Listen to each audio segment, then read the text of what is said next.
Bismillahirrahmanirrahim. Assalamualaikum warahmatullahi wabarakatuh.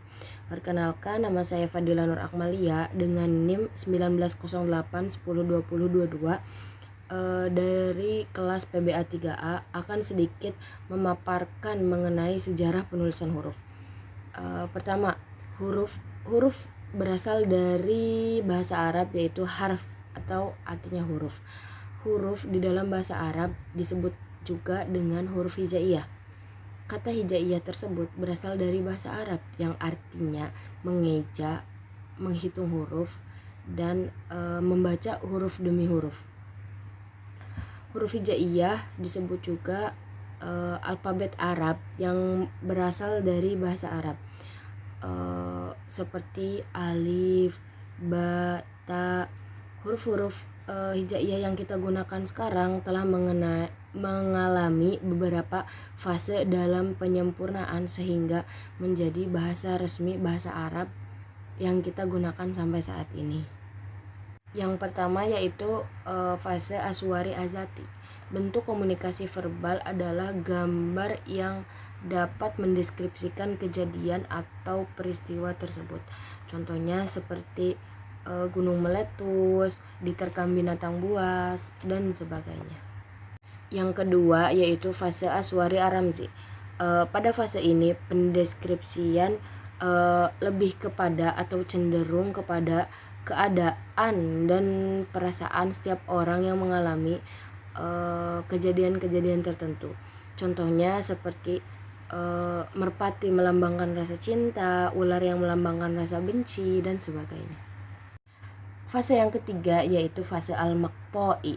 Pada fase ini manusia berkembang lebih pesat sehingga mereka membutuhkan waktu, tenaga, pikiran yang lebih untuk menyampaikan suatu pesan. Maka dari sini timbullah maqta'i ataupun tanda-tanda guna menggantikan gambar menjadi bahasa tulis. Contohnya seperti tanda kepala ain sebagai ganti gambar yang menunjukkan arti musuh, ataupun tanda kepala shin yang menunjukkan arti pohon-pohon atau hutan. Seperti itu. Fase yang keempat yaitu fase al-hijazi. Pada fase ini suatu bentuk tulisan yang merupakan penyempurnaan dari perkembangan tulisan Arab yang digunakan oleh para sahabat Nabi hingga mencapai kesempurnaan huruf yang memenuhi kebutuhan bahasa. Mungkin sekian yang dapat saya sampaikan, kurang dan kurangnya saya memohon maaf. Wallahul muwaffiq ilal aqwamit thoriq. Wassalamualaikum warahmatullahi wabarakatuh. Assalamualaikum warahmatullahi wabarakatuh. B. Penyempurnaan tulisan Arab. Setelah mengalami banyak fase perkembangan, tulisan Arab masih belum sempurna karena dengan meluasnya agama Islam ke berbagai daerah. Nah, tidak semua daerah tersebut juga sudah mengenal bahasa Arab, sehingga dikhawatirkan terjadinya kesalahan dalam membaca Al-Quran. Maka dilakukan penyempurnaan tulisan Arab, yaitu dengan pertama menciptakan syakal.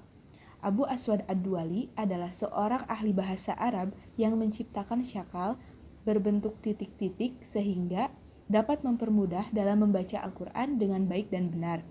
Misalnya, titik 1 tepat di atas huruf berarti fathah.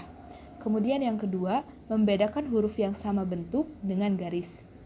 Nasr bin Asim dan Yahya bin Yammar menciptakan tanda berupa garis pendek yang diletakkan di atas atau di bawah huruf. Misalnya, ba diberi satu garis pendek di bawah huruf.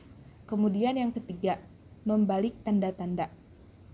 Al-Khalil bin Ahmad, seorang ahli tata bahasa Arab, ia merubah titik-titik yang sebelumnya berfungsi sebagai harokat menjadi tanda untuk membedakan huruf yang memiliki bentuk yang sama namun ejaan yang berbeda.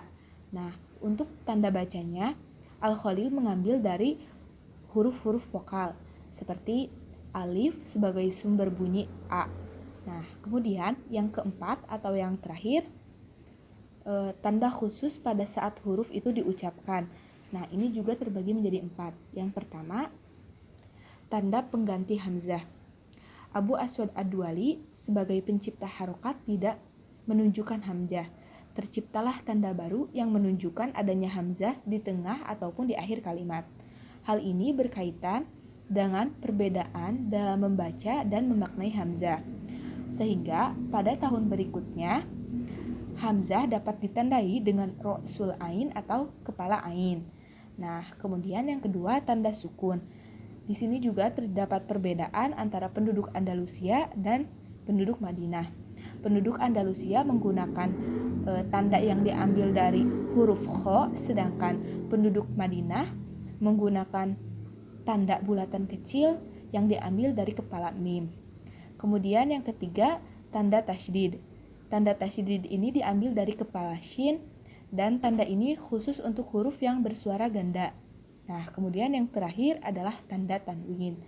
Nah, mungkin cukup sekian yang bisa saya sampaikan. Kurang lebihnya mohon maaf. Wassalamualaikum warahmatullahi wabarakatuh.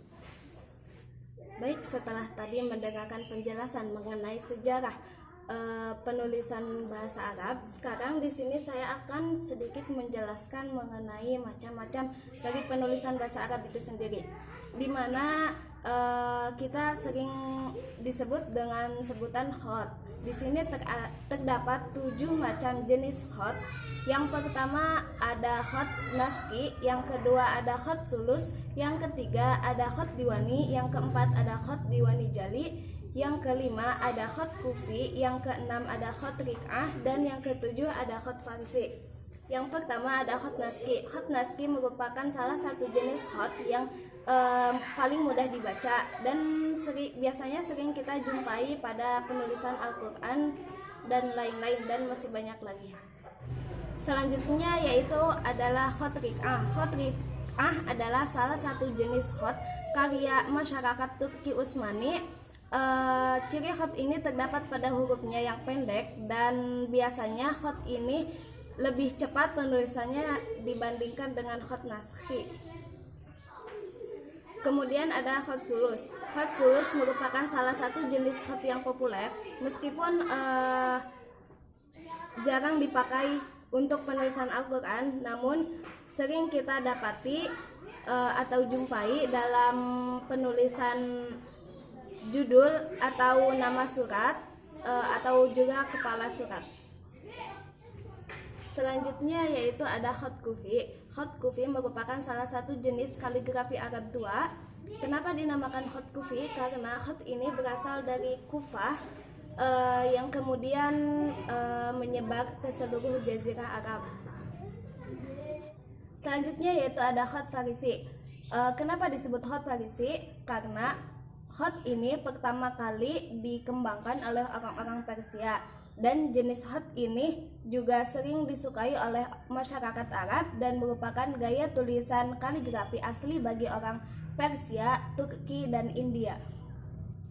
Selanjutnya yaitu khot diwani dan khot diwani jali. Khot ini merupakan salah satu jenis khot yang dikembangkan oleh masyarakat Turki Utsmani dan berkembang luas pada abad ke-15. Karakter diwani dikenal dengan putarannya, sehingga tidak satupun huruf yang tidak mempunyai lengkungan. Yang membedakan antara khot diwani dan khot diwani jali adalah kalau khot diwani jali itu mempunyai ornamen yang banyak, tetapi khot diwani itu sangat sedikit ornamennya. Mungkin cukup sekian pemaparan singkat mengenai jenis-jenis penulisan Arab dari saya. Kurangnya mohon maaf. Ditutup billahi taufiq wal hidayah. Wassalamualaikum warahmatullahi wabarakatuh.